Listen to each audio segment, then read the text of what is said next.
네, 아주 특별한 인터뷰 또 나오셨네요. 이건태 의원 나오셨습니다. 어서 오십시오. 네, 안녕하세요. 자, 경기 부천병 국회의원. 자, 사법연수원 19기 윤석열 선배. 원래 검찰 내에서는 그 기수가 제일 중요하지 않아요? 기수가 중요하죠. 근데 사회 나오면 또 달라지는 거고. 사회에서도 기수는 그래도 어느 정도 존중을 해주죠. 네. 그러면 선배로서 저 용사한테 반말할 수 있는 거 아니에요? 아이, 그래도 자, 이건태 의원 여러분 후원 좀 부탁드릴게요. 부천에 있는 동네 신협입니다. 131-022-251063 이건태 의원에 저는 사실 뭐 법사위에 스타들이 엄청 많지만 이건태 의원은 내가 봤을 때 어떤 컨텐츠로 꽉 차신 분? 열심히 하고 있습니다. 화 잘 안 내는 사람이 화내면 무서운 거 그런 맥락 있잖아요. 예. 오늘도 정말 열심히 하고 오셨어요. 제가 알고 있습니다. 자, 이건태 TV 구독 좀 부탁드릴게요. 이건태 TV 링크 좀 걸어주시고요. 채팅창 상단에 고정을 시켜놓으면 가서 이건태 TV를 구독해 주시기 바라겠습니다. 자, 빨리 가겠습니다. 자, 검찰이 지난주에 공직선거법 위반 이재명 대표 징역 2년 구형했다. 예, 와, 아는 사람만이 아는 분노. 분노합니다. 이게 이제 2년을 구형을 했는데 그게 양형 기준표상 최고형이십니다. 예. 깜짝 놀랄 구형을 했습니다. 이건 이제 제가 볼 때는 정략적인 전략적인 법원을 압박하기 위한 구형이고요. 또 한 측면에서는 검찰이 자신감이 없다는 것을 스스로 드러낸 거다. 만약에 이 공소 사실에 유죄를 자신했으면 벌금 구형을 했을 겁니다. 아주 그냥 진중하게 벌금 구형하고 자신 있게 기다렸을 겁니다. 그런데 징역 2년을 구형한 것은 법원을 우리에게 세게 구형했으니까 유죄 선고해 줘. 뭐 이렇게 얘기한 거죠. 표 보여주세요. 이게 지금 당선 목적의 허위사실 공표라고 해서 이게 지금 뭐 감경이 있고 기본이 있고 가중이 있는데 징역형으로는 실형으로는 8개월에서 2년이거든요. 그렇습니다. 거기 최고요. 근데 최고형을 때려버린 네. 거예요. 그러니까 지금 아까 그 이건태 의원은 팩트 폭격기이기 때문에 확실히 정확하게 말씀해 주신 것 같은 게 이런 거 있죠. 야야야 지금 재판 상황이나 재판에서 봤던 것들을 보면 뭐 이거 그냥 무죄인데 하니까 네. 검찰은 몰라 2년 딱 때리면서 그렇죠. 판사한테 우리 2년 때렸으니까 최소한 노원쟁 날아가는 건 시켜줘야 돼 뭐 이런 거잖아요. 그런 거죠 지금. 네. 와 씨. 근데 저게 정말로 자신 있었으면 벌금 구형하고 자신 있으니까 선고 기다리는 거죠. 근데 그게 자신이 없으니까 2년이라는 매우 무리수를 좀 두고 거 있는 거죠. 판사도 놀랬을 거예요. 예, 야 어떻게 그러니까 야 이게 실력이나 증거를 말해야 되는데 증거들은 상당수가 조작돼 있고 예. 그리고 사실은 이게 어떻게 따지면 이재명 법이라는 게 있었잖아요. 대법원 판례로 그렇죠. 토론할 때. 예. 그러니까 토론처럼 즉석에서 바로 즉각적으로 대답해야 될 그런 경우에는 정치적 표현의 자유를 보장해주고 정치적 표현의 자유가 숨 쉴 수 있는 공간을 확보해주기 위해서 그것은 공표로 보지 않는다. 이게 그 대법원 판례입니다. 그러면 지금 여기에 나온 것도 방송 인터뷰도 마찬가지거든요. 네. 방송 인터뷰도 기자가 묻고 그럼 즉석에서 즉각적으로 대답해야 되잖아요. 그런 걸까지 따져가지고 토시 하나까지 따져가지고 이게 좀 문제가 있으니까 허위사실 공표다. 대법원 판례는 그렇게 안 본다는 겁니다. 맞죠. 우리 같은 사람도요 방송을 날마다 하잖아요. 네. 어떨 땐 몇 시간씩 하는데 내가 저런 말을 했다고 하는 경우가 있어요. 하루만 지나도. 그리고 또 하나 중요한 판례가 중요한 부분이 사실이면 지연 말단적인 부분 중요하지 않은 부분이 다소 오류가 있거나 과장이라 하더라도 그것은 허위사실 공표가 아니다. 이런 판례도 있어요. 예. 저거죠 지금 저 SBS 인터뷰에서 김문기를 시장 재직 때는 몰랐다. 예. 이게 허위사실이라고 대선 때 이야기예요 이게. 예. 근데 지금 대선 때 했던 저 방송 인터뷰가 지금 이제 1심이 나오는 상황이고요. 그것도 이제 정확한 워딩이 묻기를 이렇게 물어요. 김문기 처장은 개인적으로 시장 재직 때 좀 아셨습니까? 개인적이라는 조건이 붙어 있거든요. 그러니까 제가 이제 푸나님을 알더라도 이게 그냥 아는 사이냐, 그냥 아닌 사이면 아십니까? 그러면 공적인 자리에서 봐서 안 울기는 합니다. 그럼 개인적으로 아십니까? 뭐 개인적으로 아는 사이는 아닙니다. 이렇게 대답들을 하잖아요. 그러니까 개인적으로 아느냐고 물었기 때문에 그 당시 시장 재직 시에는 김문기를 몰랐습니다 하는 말이 그것도 여러 가지로 다의적으로 해석할 수 있는 거죠. 그리고 하나 더가 지금 국토부가 협박해서 요거죠. 네. 백현동 사업 특혜 의혹 제기에 대해 이재명 당시 지사가 백현동 저거는 국정감사 때 아마 국정감사 때입니다. 백현동 용도 변경은 박근혜 정부 국토부 협박 때문에 불가피했다. 요거인데 협박이란 표현 때문에 또 허위사실이라고. 예. 근데 저것도 이제 협박이라고 하는 게 그 당시 이제 그 이재명 그 시장 입장에서 국토부의 요구를 어떻게 느꼈느냐, 국토부의 압박을 어떻게 느꼈느냐 부분이에요. 그래서 그 느낀 것을 이재명 시장이 어떻게 평가했느냐. 그렇기 때문에 의견이고 평가입니다. 그렇게 저거는 이제 팩트가 아니죠. 공직선거법이 처벌하는 것은 팩트에 관한 거짓말을 처벌하는 거예요. 그런데 저건 팩트가 아니라 평가고 의견이기 때문에 처벌 대상이 아닌 겁니다. 아니, 그러니까 뭐 굳이 말하자면 나는 죽음의 공포를 느꼈다고 해도 처벌할 수 없는 그렇습니다. 거예요. 사람마다 압박에 대해서 느끼는 감이 다 다르잖아요. 어떤 사람은 그냥 압박으로 느꼈다. 통상적인 압박으로 느꼈다. 어떤 사람은 저 말을 듣고 나는 심한 협박감을 느꼈다. 얘기할 수도 있는 거예요. 그러니까 이게 2021년 10월 20일 국회 국토위 경기도 국감에서 백현동 한국식품연구원 부지 용도 변경을 예. 말하자면 취지는 그런 거잖아요. 당신이 비리 저지르려고 용도 변경해 준 거 아니야라는 그런 식의 질의에 아니야. 당시 박근혜 정부 국토부가 계속해서 공문 내보내서 협박해서 내가 이걸 해줄 수밖에 없었다 이 취지거든요. 근데 여기서 이제 일반적으로 잘 안 알려진 몇 가지 이제 쟁점이 있는데요. 저 협박이라는 부분을 말씀하실 때는 백현동에 관한 말씀이 아니었어요. 그러니까 그 성남시에 그 당시 5개 공공기관이 있었거든요. 그 5개 공공기관이 이제 지방으로 이사를 가야 돼요. 그러니까 중앙정부에서는 그게 2011년에서 2013년까지 일인데 중앙정부에서는 이 땅이 빨리 팔리도록 용도 변경을 해달라. 맞죠. 라고 요구하면서 혁신도시법에 의해서 요구를 했어요. 그러니까 그 무렵에는 이재명 시장이 근데 그 법을 보면 무조건 들어주게 돼 있는 게 아니라 반영해 주도록 돼 있다 하면서 그때 성남시 입장은 아파트를 지은 것보다는 대기업을 유치하거나 그런 이제 그 취업할 수 있는 시설을 유치하기를 원했어요. 그래야만 이 성남시에 도움이 되잖아요. 세금도 들어오고 인구도 늘어나고. 근데 그렇게 유도를 한 거예요. 그래서 그런 작업을 하면서 그 당시에는 협박이라는 표현을 그 당시에 관한 부분을 말씀하셔서 협박이라는 부분을 썼고 그 백현동은 언제 일이 일어나냐면 2014년, 2015년에 일어났어요. 요 부분을 얘기할 때는 뭐라고 하셨냐면 2014년 들어와서는 이제 나머지 4개는 문제가 해결이 됐어요. 유일하게 백현동 한국식품연구원만 남았어요.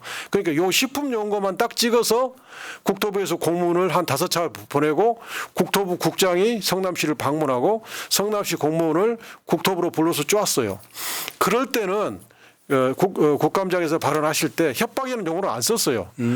그러니까 백현동에 관하여 협박이라는 용어도 쓰지도 않았는데 앞단에서 썼던 것을 짜집게 해가지고 조작인데? 예, 짜집게 해가지고 백현동에서 마치 협박이라는 용어를 쓰신 것처럼 그렇게 기소를 한 거예요. 야 정말 악랄하네요. 근데 이런 것도 있더라고요. 허위사실 공표죄의 공표 대상을 그러니까 예를 들면 내가 뭐 어디 선거 나가려고 저 경상도 출신인데 호남 출신이라고 했다든가 하는 출생지, 예. 가족관계, 신분, 직업, 경력, 재산, 행위 지지 여부 예를 들면 지지하지도 않았는데 지지했다고 거짓말한다거나 이런 거에 한정돼 있는데 이게 갑자기 김문기를 알았냐 몰랐냐 국토부가 협박했냐 아니냐 이걸로 몰고 가고 있다는 논란도 있더라고요. 그러니까 처음에 검찰이 기소를 할 때 김문기를 알매도 불구하고 몰랐다고 거짓말했다. 백현동 관련해서 정당한 업무 요구를 받았는데 협박받았다고 거짓말했다. 이 두 가지로 기소를 했어요. 그렇게 가지고 재판을 1년 9개월을 끌어왔어요. 근데 변호인들이 공직선거법에서 처벌하는 것은 방금 푸나님이 얘기했듯이 딱 그렇게 몇 개의 요건으로 정해져 있다. 여기에 도대체 알았느냐 몰랐느냐 협박이라고 느꼈느냐 아니냐고 이게 어디에 해당되느냐고 물으니까 대답을 못한 거예요. 그래가지고 1년 9개월이 지나서 금년 6월 달에 들어서 드디어 공소장을 바꿔요. 자기들도 안 된다는 걸 알고 그래가지고 이 요건 중에 출생지, 가족관계, 신분, 직업, 경력, 재산, 행위, 지지 여부 중에 유일하게 그래도 자기들이 걸 수 있는 게 행위 같거든요. 예, 그래서 이제 검찰이 만들어 놓은 것이 교유행위라는 용어를 만들어. 교유. 서로 사귀어 놀거나 왕래함. 그렇지. 사귈 교자에 놀 유자예요. 그러면 사귀고 같이 노는 것.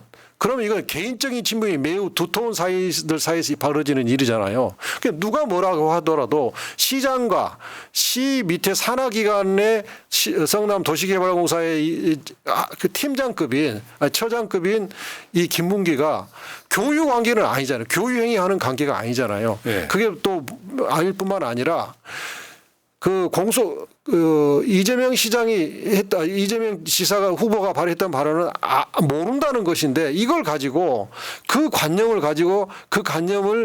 모아가지고 종합한 교유행위라는 또 다른 관념을 만든 거예요. 거기에 행위라는 영어를 일부러 구성 요건에 맞춰서 넣어가지고 짜집기를 한 거예요. 장난하네요. 그러니까 관념 위에 관념을 쌓아가지고 마치 이 공소 사실이 구성 요건에 맞는 것처럼 가장한 겁니다. 네.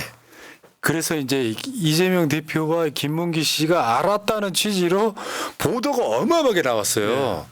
이거 그중에 하나만 보여줘봐요. 이런 거거든요. 지금 2015년 종무식입니다.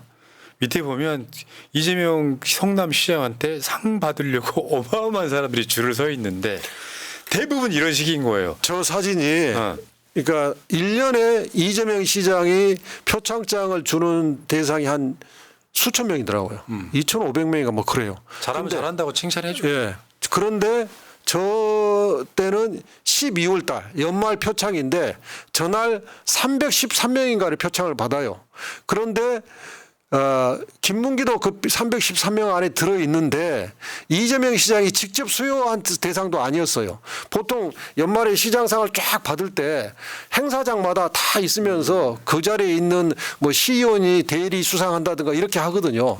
그래서 이재명 시장 입장에서는 김문기가 313명이 들어서 상을 받는지도 몰랐을 거예요.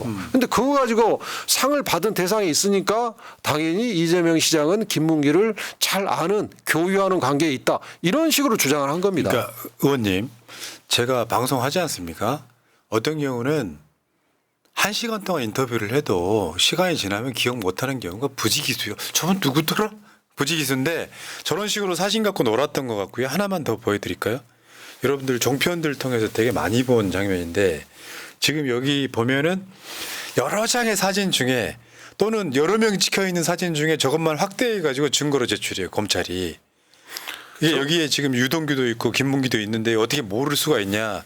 요거 저를 다 한번 비춰줘봐요. 저를. 지금 오늘 이건태 의원이 법사위에서 한 말이에요. 검찰에 유리한 사진 30장 제출. 이재명에 유리한 약 2,400장은 왜 안 보여주냐. 이거 핵심 그렇죠. 이거죠. 네. 그러니까 저 지금 사진도 저게 그 뉴질랜드 공무 출장을 갔을 때 네. 짐을 풀고 도착한 날 해변 부근에서 10명이 단체 사진을 찍은 거예요. 그런데 딱 저 4명만 오려가지고 국힘당의 모 의원이 마치 골프장에서 골프 치면서 찍은 사진처럼 저걸 자신의 SNS에 띄운 거예요. 그러면서 그러니까 이제 저걸 사진을 보고 이재명 후보가 이런 사진을 누가 띄웠는데 이 사진은 우리 10명이 찍은 사진 중에 4명만 오려내서 한 조작된 거다 이렇게 말을 했어요. 근데 이재명 후보가 조작된 거다 이렇게 말한 것을 가지고 그 말을 가지고 김문기하고 골프를 친 사실이 없다고 말했다고 해석을 한 거예요. 그러니까 김문기하고 골프를 친 사실이 없다고 이재명 후보는 말한 적이 없어요. 그런데 저 사진을 보고 저 사진은 조작된 거다고 말한 걸 가지고 그 취지는 김문기하고 골프 친 사실이 없다고 말한 것이다. 그렇게 해서 허위사실로 기소한 거예요. 그러니까 엄청나게 유죄를 만들고 싶은 거예요. 그러니까 온갖 기술이 다 동원되는 거예요. 그래서 변호인들은 이게 정상적으로 재판을 한다면 무죄가 명백하고 걱정할 거 없습니다.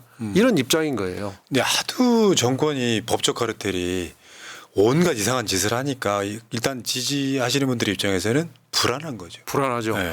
그래서 우리 사법부는 그래도 대통령의 인사를 받는 분들은 아니잖아요. 그러니까 얼마든지 올바른 판결을 해줄 수 있다고 보거든요. 그러니까 사법부가 인권의 최후 보루로서 행정부의 잘못에 대해서 그건 불법이다. 이렇게 선언할 수 있는 권한을 가진 분들이 바른 재판 해줬으면 정말 그러니까 간절히 바랍니다. 지금 그 이재명 대표 유죄 만들기 프로젝트 중에 하나가 그 우리가 방송으로 많이 해드렸던 표지가리가 또 있습니다. 이재명이 김문기가 간다고 사실은 저게 이재명 대표가 결재를 했어도 저거 다 기억 못하죠. 예. 근데 심지어 이재명 대표가 결재 안 한 문건을 결재했다고 표지를 바꿔서 야 네가 결재해놓고도 몰라? 이렇게까지 몰아가는 검찰이에요. 저게 이제 12월 4일인가 뉴질랜드 출장 갈 명단이 성남시에 보고가 돼요. 시의 내부에서 그때 이재명 씨가 결재를 했는데 거기에는 김문기가 안 들어가고 이모 씨가 들어가 있었어요. 근데 한 20여일 전쯤에 이제 그 출장 일정이 변경되면서 또 다른 명단이 제출되는데 거기에는 시장이 결재를 안 했어요.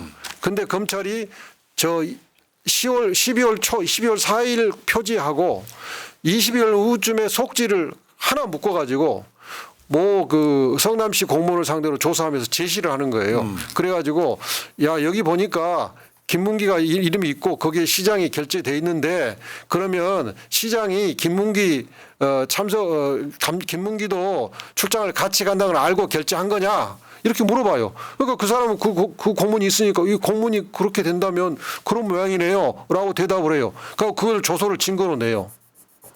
야 진짜 이건 악랄하네.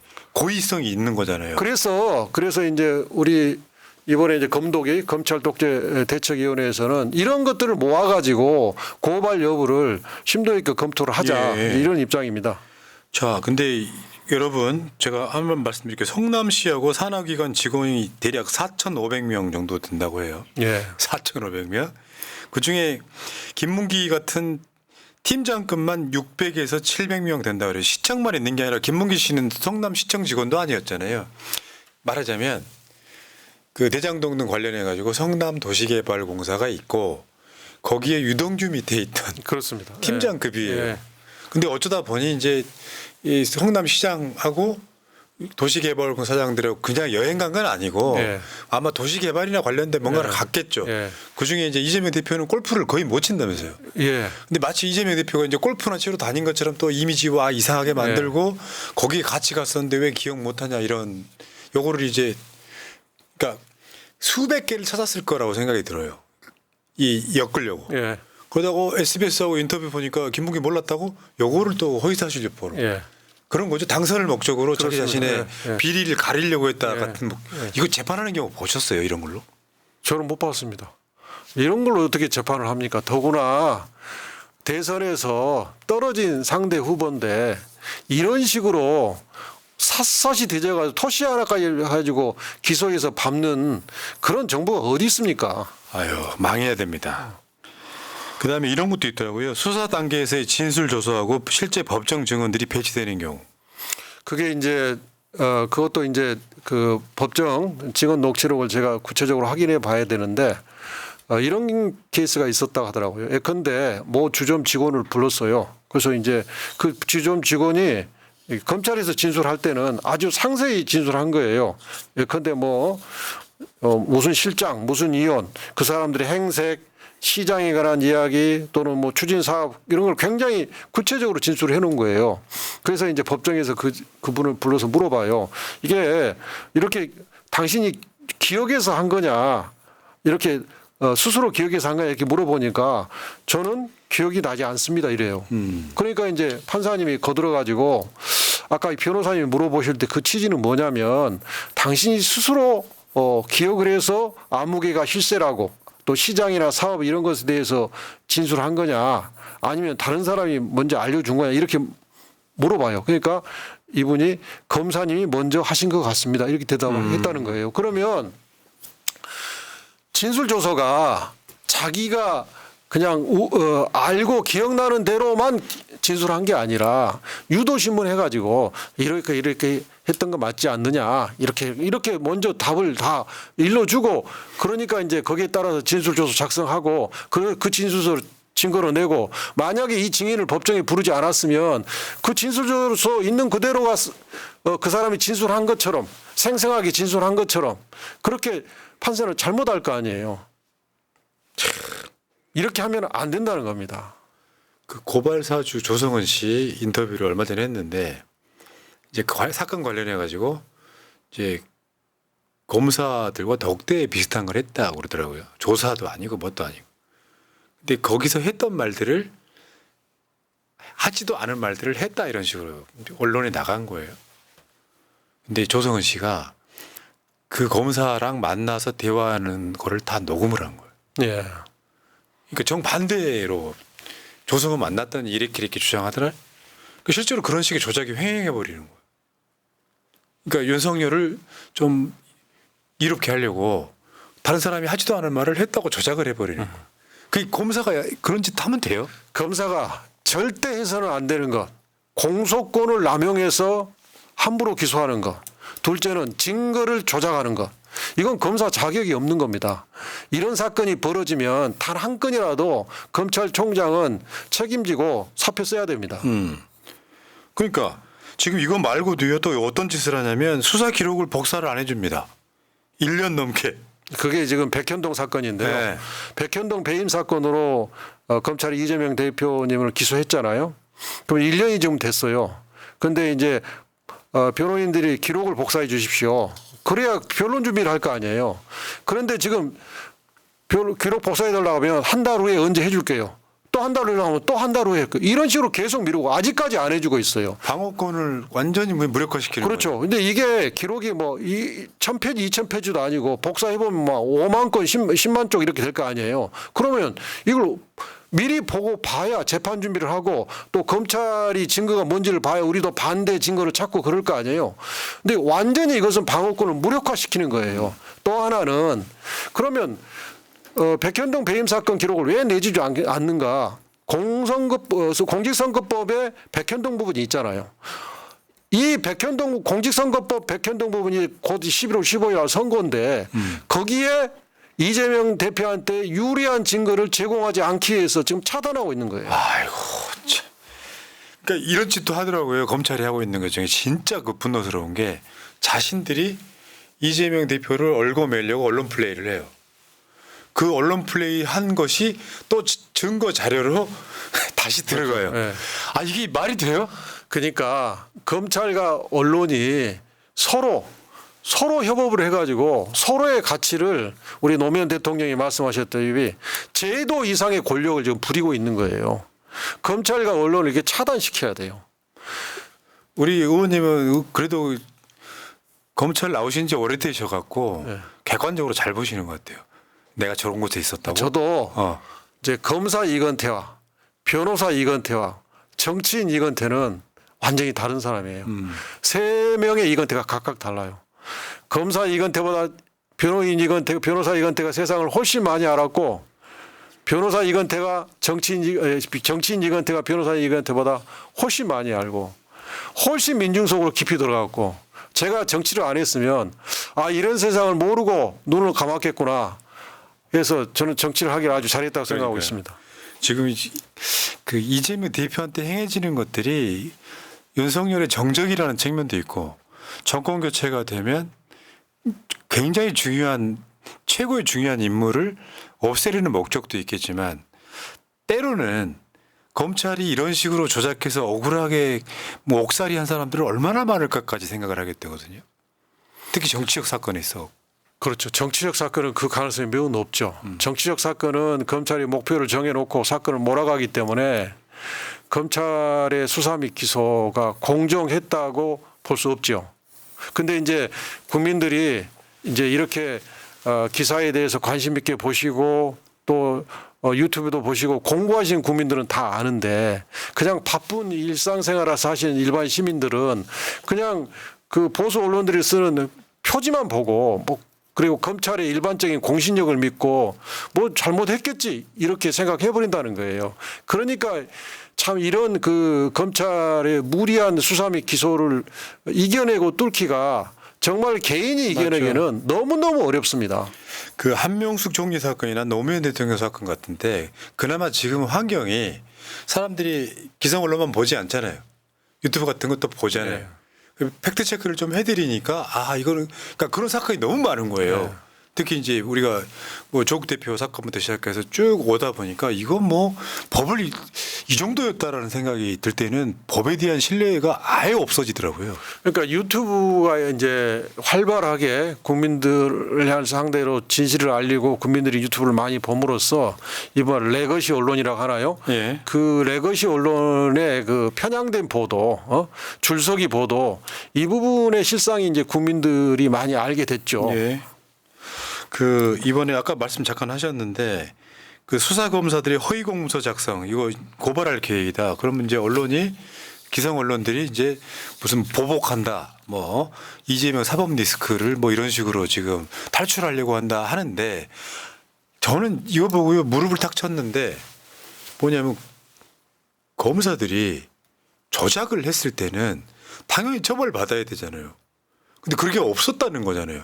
그래서 민주당께서는 법사위 같은 데서 탄핵도 하려고 하고 하는데 견제할 장치가 없는 거를 지금 여기 허위 공문서 작성 고발을 해서 해도 아마 내가 보기엔 저 공수처 쪽으로 가긴 갈 것 같은데 예. 지금 저거 검도위에서는 저거 하고 있다고 아까 말씀하셨고요. 근데 오늘 이건태 의원이 대표 발의한 형법 개정안 법 왜곡죄를 지금 제가 방송 중에 정확히 그 상황을 모르는데 예. 법사위 저거 지금 상정했습니까? 상정 오늘 됐습니다. 근데 이제 법 왜곡죄 상정을 했더니 여당 의원들이 그냥 집중적으로 이걸 공격을 하더라고요. 이 법 왜곡죄는 지금 현재 정치 검찰이 하고 있는 행태를 못하게 하기 위해서 예방하고 또 그런 행위를 했으면 처벌하기 위해서는 이 법 왜곡죄는 꼭 필요하고 정말 좋은 법입니다. 제가 구속 요건을 좀 읽어드릴게요. 어떤 것들을 처벌하냐면 범죄 혐의를 발견하고도 수사를 하지 아니한 경우. 예컨대 도이치모터스 주가 조작 사건 같은 경우에 주인 검사가 김건희 여사의 범죄 혐의를 인식을 했어요. 그럼에도 불구하고 수사를 하지 않고 방치하고 2년을 흘렀다. 이게 나중에 적발이 되면 이 법에 의해서 처벌할 수 있는 거죠. 그다음에 범죄 사실이 인정됨에도 기소하지 않느냐는 경우. 예컨대 명품백 사건도 마찬가지입니다. 청탁이 있었고 명품백이 갔잖아요. 그러면 수사 공식은 알선수재죄가 똑 떨어진다고 일반적으로 얘기를 하죠. 그런데 지금 무혐의 하겠다는 거 아닙니까? 그랬을 때 이 법에 있다면 이 법에 의해서 검증해가지고 법 위반 여부를 가릴 수 있습니다. 또 피의자 피고인의 유리 분리를 불문하고 증거를 은닉 불제출 조작한 경우 또 증거 해석 사실 인정 법률 적용을 왜곡하거나 그 정을 알면서 묵인한 경우 이 구속 요건 어디가 시비를 걸만한 구속 요건이 있습니까? 맞죠. 당연한 거잖아요. 당연한 거잖아요. 지금까지 안 했던 게 이상한 거. 안 했던 게 이상한 거죠. 그래서 오늘 이제 그 전문위원 검토 보고서에 다른 건 다 문제 삼지 않고 전문위원 검토도 뭐냐면 여기에 범죄 사실이 인정됨에도 불구하고 기소하지 아니한 경우 이게 이제 검찰의 기소 편의주의. 죄가 인정돼도 기소하지 않을 권리가 있잖아요, 검사한테는. 그거하고 약간 배치되는 측면이 있지 않습니까? 그거 하나 외에는 다른 말이 없었어요. 그만큼 정당한 거죠. 그다음에 기소 편의주의도 명백히 기소해서 처벌할 사안을 기소 편의주의가 있다고 해서 기소하면 그럼 검사가 잘못한 거잖아요. 그렇기 때문에 기소 편의주의도 기소 편의주의를 위해서 이 법을 반대해서는 안 되고 그런 필요성이라는 것은 뭐 이제 소위에서 이번 오늘 소위회로 일소위로 회부가 됐는데 그런 문제가 약간이라도 있다면 그 약간 수선하면 되는 것이고 이 법은 굉장히 정당하고 반드시 도입돼서 관철시켜야 되고요. 이 법은 우리나라만 있는 게 아니라 이미 독일의 법 외국조가 시행이 되고 있습니다. 독일은 인권 선진국이고 법 선진국이잖아요. 독일에서 하고 있는 걸 왜 우리가 안 하겠어요? 너무 늦었네요. 너무 늦었습니다. 아니 그러니까 예를 들어서 이재명 대표는 조작 수사를 해서 유죄 만들려고 하고 김건희는 수사를 아예 안 하고 다 거기에 포함되는 거죠. 또 이 법이 있어야 예컨대 젊은 검사들이 바르게 수사하려고 할 때 위에서 무슨 압력을 가하면 그러면 나도 처벌받고 부장님도 처벌받을 수 있습니다. 이래야 될 거 아닙니까? 맞죠. 예. 그저 월성 원전 관련해서 윤석열이 그 수사했었잖아요. 결국 다 무죄 받았거든요. 그러니까 그것도 여기에 나옵니다. 증거 해석, 사실 인정, 법률 제공을 왜곡해 가지고 한 경우 여기 처벌할 수 있는 겁니다. 그러니까 그런 정치적 수사를 해서 악의적으로 했던 검사들이 나중에 다 승진해 버리니까 뭐 견제할 방법이 없는 상황에서 이게 여기에는 아마 경찰, 검찰, 판사들까지 다 포함되죠. 법을 왜곡하면. 지금은 제 법은 검사하고 사법경찰관만 넣었어요. 그래요? 예, 왜냐하면 가장 지금 정도가 심한 것은 일단 수사기관이기 때문에 판사는 일단 제외했는데 왜냐하면 이제 판사까지 넣으면 또 사법부에 대한 어쩌고저쩌고 하면서 법 저항이 있을 수 있어서 일단 현실적으로 심한 검사하고 사법경찰관만 일단 넣었습니다. 예. 그러니까 그런 거라니까요. 여기다가 계속해서 보수 언론들은 이재명 대표를 연관성 있게 끼워 넣는데 당연히 해야 되는 법이잖아요. 당연히 해야죠. 근데 이재명 대표 사건에 이르러서야 핵심을 깨닫게 된 거예요. 내가 봤을 때는. 우리 국민들도 야 이거 이렇게까지 조작 수사하면 돼. 그러니까 쉽게 표현하면 조작 수사거든요. 근데 이런 게 덜 받는 건 이런 거예요. 대선 때 말하자면 검찰의 주장은 이재명 대표가 당선을 목적으로 허위사실을 유포했다는 건데 윤석열은 안 그랬습니까? 그 기준으로만 따지면? 그때 사례를 하나 말씀드릴게요. 2022년 9월경에 어떤 일이 있었냐면 이재명 대표를 이 공직선거법 위반으로 기소한 날 윤석열 대통령은 무혐의 각하했어요. 그게 뭐냐면 왜 김만배 씨의 누나가 윤 대통령의 부친 소유의 부동산을 샀다는 게 있었잖아요. 근데 그것과 관련해 기자들이 김만배하고 친분 관계를 물었어요. 그러니까 첫 번째는 이제 윤석열 그 당시 후보 때 이게 경선 때 나온 얘기네. 경선 때 나온 명예요. 윤석열 후보가 전화 한 통 한 적 없다 이렇게 답을 하셨어요. 근데 이제 박영수 특검과 회식 자리가 있었다는 게 이제 지적이 되니까 뭐라고 하셨냐면 박영수 중수부장 시절 대검 중앙수사부 회식에 한두 번 왔던 게 기억난다. 그런데 제가 부른 것도 아니고 개인적인 관계는 전혀 없다. 이렇게 대답을 했단 말이에요. 거기에 대해서 검사가 어떻게 이걸 봐줬냐면 검찰은 허위사실 공표에서 말하는 사실이란 후보자에 대한 정확한 판단을 그르치게 할 수 있을 정도로 구체성을 가진 것이고 이는 구체적 사실관계에 대한 진술로 증거에 의해서 증명이 가능한 것을 의미한다. 그러니까 기억이나 알고 모르는 것은 증거에 의해서 증명이 가능하지 않기 때문에 각하라는 거예요. 그러면 왜 이재명은 이 법리를 적용 안 했어요? 같은 논리죠. 또 하나는 개인적인 관계나 친분의 유무는 둘 사이 친밀도에 대한 스스로의 평가 내지는 의견 표현에 불과하다. 무혐의 각하했어요. 그럼 왜 개인적인 친분에 대해서 이재명 대표에 대해서는 무혐의 각하 안 했어요? 내가 기억나는 거 있잖아요. 뭐 우리 집사람 주가 조작해서 손해보고 그냥 나왔습니다. 이것도 거짓말이죠. 네. 근데 그 부분도 지금 이제 대통령은 공직선거법이 당선되는 순간 대통령은 공소시효가 정지되거든요. 그러니까 임기 끝날 때까지 그 공직선거법 시효는 지금 정지되어 있는 상태입니다. 그렇긴 한데 이제 이게 검찰 등을 통해서 아예 그걸 상정해 놓고 약간 털어주는 식으로. 네. 근데 이런 게 있죠. 검찰에서도 차라리 기소 중지라든지 이런 것들을 해놓으면 수사가 계속 뭐 할 수 있는데 만약에 검찰이 이거를 아예 무혐의로 털어주잖아요. 근데 그거는 이미 수사가 시작된 게 아니기 때문에 기소가 된 게 아니기 때문에 다시 기소할 수 있는 또 허점이라는 게 있는 거지 않습니까? 그러니까 법원에서 적당하게 무마해버리는 게 아니라. 무혐의 결정을 하더라도 각하 결정을 하더라도 검찰의 결정은 기판력이 없어요. 법원의 판결은 한 번 같은 사실로 판결하면 두 번 처벌을 못 해요. 아, 그렇죠. 그렇죠. 근데 검찰의 결정은 기판력이 있기 때문에 윤석열 대통령 임기가 끝난 다음에 다시 이거 수사할 수 있어요. 그러네요. 거기다 5년이라고 하는 꼭 5년 아니더라도. 임기가 끝나면 그로부터 6개월 안에 기소할 수 있는 거예요. 야, 이래서 열받는 거 이게 또 법 왜곡이잖아요. 같은 법을 적용을 하는데 왜 이재명과 윤석열이 달라야 되냐고요. 그래서 법 왜곡죄가 필요하다니까요. 그러니까요. 예. 지금 이재명 대표가요. 7개 사건으로 기소가 돼서 4개 재판부에서 재판을 받고 있어요.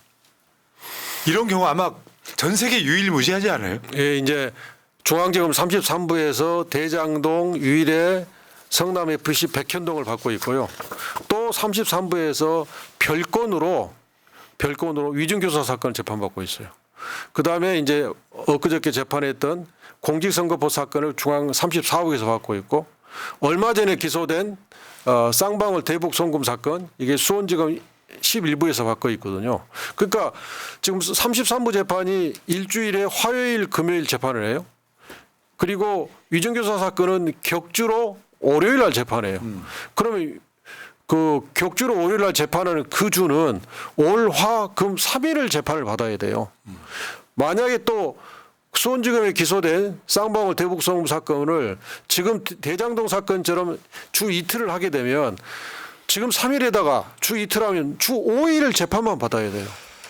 이것은 사법부가 이재명 대표한테 해서는 안 될 일을 하는 겁니다. 아니 주 5일을 재판받으면서 어떻게 일상생활을 하고 어떻게 재판 준비를 하고 어떻게 국회에서 국회의원으로서 역할을 하라는 거예요. 그러니까 사법부 어떻게 보면 약간 심정적 공범 느낌도 좀 있는데 사법부가 무죄 추정의 원칙, 불구속의 재판 원칙이 사법부의 원칙이니까 그 원칙에 맞게끔 이재명 대표가 일상생활을 하고 또 국회에서 국회의원으로서 과반 다수당의 대표로서 활동을 하면서 재판을 받도록 해줘야죠. 그것이 상권 분립의 원칙에도 맞고 인권의 최후 보루라는 사법부의 기능과 역할에도 맞는 거예요. 제발 사법부가 이 정부 눈치를 보지 말고 바르게 공정하게 재판 지휘를 해줬으면 좋겠어요. 원래 그 병합 요구가 안 받아들여졌던 측면이 있고 내가 사법부 입장에서는요. 막 덕지덕지 걸려있는 7개 사건 중에 하나를 유죄를 빨리 내가지고 대선 출마 못하게 하려는 의도처럼 보이기도 해요. 그러니까 사법부가 지금 이렇게 병합을 안 하니까 이재명 대표를 지지하는 국민들은 그렇게 이해할 수밖에 없잖아요. 그렇게 이해할 수 있는 거예요. 그러면 이거 자체가 사법부의 불신이 초래되는 거죠. 사법부가 그렇게 해서는 안 되는 겁니다. 아니 사실이 있잖아요. 우리가 이제 인간한테 할 수 있는 최고의 형벌이 가두는 거잖아요. 자기 자유 의사대로 움직이지 못하게. 근데 법정에다 감금시켜놓은 거에 다르지 않잖아요. 재판장 가면은 1시간 만에 끝나고 나오는 것도 아니잖아요. 몇 시간을 재판하고 나오는 게 계속 반복되는데 11월 달에 이재명 대표 지금 저 선거법 위반 사건 이제 판결이 나온다고 하는데 그러면은 이제 1심 끝났는데 이재명 사법 리스크 어쩌고 저쩌고 국면 전환을 해보려고 이재명 끝났다 이 선동할 거 아닙니까? 근데 이게 몇 개예요? 지금 이렇게 따지면은 7개 사건이니까 7개 사건마다 그런 식으로 프레임을 걸 거 아니에요. 진짜 나쁜 놈들이네요. 보라님 지금 이제 백현동 부분을 내가 조금 더 설명을 드리고 싶어요. 백현동 공선법 중에 백현동 그게 이제 백현동 사건이 잘 아시겠지만 백현동의 산 위에 한국식품연구원이라는 연구원이 있었어요. 이게 전주로 이사를 가도록 돼 있어요. 네. 근데 이게 자연 녹지 위에 있기 때문에 안 팔린 거예요, 땅이. 아파트를 지어야 팔리는데 안 팔려. 그러니까 박근혜 정부에서 국토부가 또 박근혜 대통령의 방침이기도 하고 엄청나게 쪼아가지고 이걸 용도 변경을 아파트 지을 수 있는 2종 1번으로 해달라고 한 거예요. 그런데 그 당시 성남시 도시 기본계획에는 그 땅이 R&D 센터로 쓰도록 돼 있었어요. 그러면 2종 1번으로 바꿔주면 아파트를 짓게 되면 성남시 도시 기본계획이 위반이 돼요. 그래서 이것을 성남시 주거환경과 그 담당 실무자들이 고민하던 끝에 그럼 아파트도 짓고 R&D 센터도 지을 수 있는 방법이 뭐냐 해서 낸 게 준주거지역이에요. 준주거지역은 주거지역도 지을 수 있고 업무시설도 지을 수 있어요. 그래서 준주거지역을 해준 거예요. 그러니까 이것은 박근혜 중앙정부의 요구에 따라서 어쩔 수 없이 해준 거예요. 거기에 대해서 이재명 대표가 국정감사 때 이런 과정을 통해서 해줬고 중앙정부의 법률에 따른 요구에 따라서 해준 거다. 이런 취지로 대답을 한 거예요. 그런데 검찰은 그 대답을 할 때는 백현동 의원 대답할 때는 협박이라는 용어를 쓰지 않으셨어요. 그런데 앞단에서 11년, 13년도 설명할 때 썼던 협박이라는 용어를 이 백현동 할 때 쓴 것처럼 짜집게 하고 기소했을 뿐만 아니라 법률에 의한 요구이기 때문에 해줬다고 했는데 그게 마치 혁신도시법 몇 조의 의무조항에 의해서 요구했다. 이렇게 아주 그 사소한 부분을 잡아가지고 근데 그 국토부의 공문을 보면요. 국토균형발전법, 혁신도시법이 딱 근거가 들어져 있어요. 그러니까 이재명 대표는 거짓말한 게 전혀 없는 거예요. 혁신도시법과 국토균형발전법이 들어있고 거기에 따라서 말을 안 들으면 어떻게 돼 있었냐면 국정과제하고 대통령 지시사항을 수행하지 않으면 그 국무총리실에서 업무 지침을 내렸는데 거기에 대해서 직무유기 등으로 징계를 하도록 돼 있어요. 공문에. 그러니까 이재명 대표는 전후로 보면 거짓말한 게 하나도 없어요. 근데 거기에서 앞뒤 짜집게 하고 말투를 꼬리를 잡아가지고 지금 기소한 겁니다. 그러니까 아무리 지자체 지방시대가 됐다고 해도 지자체가 말을 안 들으면 중앙정부에서 돈 안 내려보내는 경우 많잖아요. 그렇죠. 그러면 행정을 못하게 되는 상황이라 협박으로 느낄 수도 있는 건데 그런 것들을 이제 저는 이렇게 봐요. 검찰이 어떻게든지 이재명 대표를 유죄를 만들어서 날려야 돼. 그래야 윤석열 정권이 그나마 제일 중요한 대권 주자가 사라지니까 이 사람을 출마를 못하게 만들어야 자신들이 해체도 되지 않고 보복도 안 당한다고 생각이 들어서 어떻게든지 유죄를 만들려다 보니까 굉장히 무리한 조작들이 동원됐는데 이제는 그게 다 들켰고 그러니까 지금 의원님께서는 지금 무죄를 확신하시는 거 무죄를 확신하죠. 우리가 백현동하고 쌍방울 대북송금 위증교사로 영장이 청구됐을 때 저를 포함한 변호인들은 영장 범죄 사실이 근거가 없기 때문에 당연히 영장 기각될 거다라고 판단을 했어요. 그럼에도 불구하고 법원을 100% 믿을 수가 없잖아요. 이상한 판사 만나면 발부돼버릴 수도 있잖아요. 그러니까 그 뜬 눈을 세면서 서울구치소 앞에서 그렇게 불안에 떨었던 겁니다. 다행히 공정한 판사를 만나가지고 영장이 기각됐죠. 시대가 비정상이라 지금 그래서 제발 인권의 보루인 법원이 이런 무도한 검찰에 대해서 검찰 당신들 잘못했다 이렇게 선언을 해주기를 정말 간절히 바랍니다. 반대로요. 사법부가 정상적인 판결만 내리면 저는 검찰 해체의 당위성은 더 커진다고 생각해요. 그러니까 검찰이라는 이름도 바뀔 수 있고 검찰이 가진 아주 고위권한 뭐 수사권 이런 게 없어질 수도 있고 그래서 오히려 이 사건이 굉장히 중요한 사건이 아닌가라는 생각이 들어요. 그리고 수사권도 여러 군데 분산시켜야죠. 검찰이 자기들이 가지고 있는 수사권을 정치적 중립을 지키면서 공정하게 행사할 의지와 능력이 없다는 게 이재명 대표에 대한 수사, 민주당에 대한 이 수사를 통해서 명백히 입증이 됐습니다. 자기 스스로 입증을 한 거예요. 수사권을 이제 검찰에게 더 이상 주면 안 되고 이제는 그 기소 사건을 받아가지고 증거 검토해서 기소하는 기소권과 수사권을 완전히 분리해서 기소권만 가지고 있는 그런 체제로 바꿔야 되고요. 지금 저도 참여했습니다만은 검찰개혁 TF에서 법안을 지금 성안을 해가지고 이제 당론 인준 절차를 밟고 있는 과정입니다. 그러니까 이게 그러니까 아마 대한민국 기득권 중에 최고의 기득권이기 때문에 쉽지는 않을 거예요. 근데 그 명분이 쌓아지는 상황에서 정권 교체가 이루어지면 제일 먼저 국민들이 요구할 게 야 저런 검찰 무슨 필요가 있냐 수사권 빼서 딱 그렇게 단순하게 될 가능성이 높은데 그 상식적 사건으로 이재명 대표 지금 수사 재판 등이 그렇게 보인다 저는 이렇게 말씀드려요. 그러니까 이 고비만 넘기시면 그리고 또 이게 야 1심 끝났는데 마치 대법원 판결 끝난 것처럼 심지어는요 지난 주말이 좀 들썩했던 게 검찰이 인용 구형했대 하니까 이제 웬만한 시민들은 인용 선고를 받은 줄 알고 엄청나게 많은 분들이 막 걱정과 우려의 댓글을 남기시고 전화가 막 빗발치고 그랬거든요. 그러니까 대법원 확정되는데도 시간이 굉장히 오래 걸리지 않을까요? 그렇죠. 지금 양승태 대법원장 사건이 1심 끝나는데 4년 11개월 걸렸어요. 이 사건은 그 사건보다 덩치가 훨씬 큰 사건입니다. 이재명 대표님 사건은. 그러니까 지금 대장동 사건이 위례 부분만 지금 겨우 끝냈어요. 그것도 다 하지 못하고 재판장이 일단 대충 하고 대충 끝내고 대장동으로 빨리 들어가자 해서 이제 대장동이 시작됐는데 예컨대 재판단으로는 대장동 사건 시작되면 유동규에 대한 변호인 측 반대 신문이 한 10번을 해야 돼요. 그러면 그 대장동 하는데 최소 1년 6개월이 걸릴 겁니다. 그러면 거기 다음에 성남 FC 사건 있잖아요. 성남 FC 사건은 검찰 측 증인이 400명이 넘어요. 그 400명 언제 증인 신문 다 합니까? 그다음에 성남 FC 끝나면 또 백현동 해야 되잖아요. 정권 교체하고 합시다.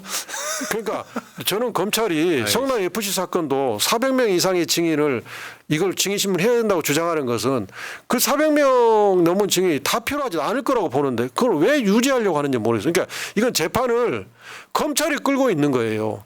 아까 백현동 그 배임 사건 아직도 기록을 안 내줬다고 하는 거잖아요. 그럼 11개월 동안 기록을 안 내주고 있는 건 검찰이 재판을 끌고 있는 거잖아요. 근데 마치 선전은 이재명 대표가 재판을 끌고 있는 것을 주장하는 거예요. 이재명 대표는요 이번에 선거 때 선거 운동 기간이 공식으로 13일이잖아요. 3일 중에 3번을 재판을 참석했어요. 투표 전날도 참석했어요. 이런 사람한테 재판을 끌고 있다고 주장하니 저건 말도 안 되는 주장하고 있는 거죠.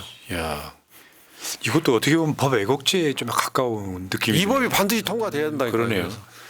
야, 어쨌건 이재명 대표의 최소한 다른 거는 말할 것도 없고 사실 저도 뭐 유동규 관련해 가지고 고소고발 당해서 지금 수사받고 있는데요.